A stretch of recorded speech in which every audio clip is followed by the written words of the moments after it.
I started playing Dungeons and Dragons back in high school in about 2005, back when the player's handbook looked something like this. And I've been playing so long that now the player's handbook looks like this. As someone who loves knights and wizards and dragons and classic European fantasy, I've loved playing Dungeons and Dragons my whole life. But also as someone who loves mythology, history, and folklore from across the world, I wonder why we only see one specific type. And as someone of Mexican background, I wonder what would it be like if the player's handbook looked like this for once. Aztec mythology and folklore is full of monsters, magic, and heroes, so why can't we go adventure there? Why is Mexico's history, going back thousands of years, either just the grim tale of the conquistadors conquering the Mexica, or just something we ignore? Back in 1991, even before I started playing, Dungeons and Dragons tried making a setting based on Mesoamerica, but it was...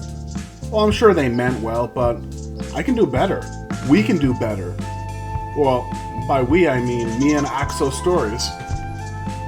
I'm no stranger to publishing third-party D&D content. I've been publishing pretty successfully on DM's Guild for a few years now, but I knew a project of this scope and size, not to mention cultural significance, well, I needed some help, and I reached out to Alistair Guzman on Twitter one day.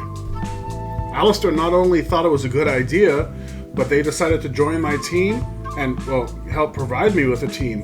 Not only their publishing company, Axo Stories, but dozens of talented people, artists and writers from Mexico and other Latin American countries who could really help make this vision a reality.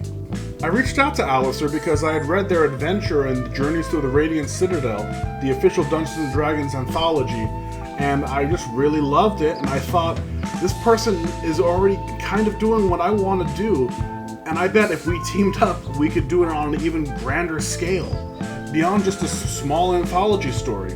And along with Alistair, they introduced me to Jaime Mondragon, who's recently done writing for Paizo and other TTRPG books, along with several other talented writers who I'll be happy to introduce you to in the coming weeks. Together, we'd eventually settle on the name Ollitla, Land of Flowers and Thorns. Because while it is a land of amazing beauty and wonder and sights, it is also a land of peril and danger, with monsters, evil, horror, political intrigue, inequality, basically all sorts of problems that you, the heroes, need to solve, because what Dungeons & Dragons always excelled at, what it still continues to do to this very day, is to allow you to be that hero, to cast spells, to be a fantastic warrior, and fight against all adversity. Not in a land that needs to be saved by outsiders, that needs to be colonized or rescued, but in a world unto itself, a world that isn't dead, a world that will never die as long as our imaginations keep it alive in our stories and our adventures. I forgot to tell you, that's the second part of our name, Ollitla. It means, roughly speaking in the Nahuatl language, land in motion.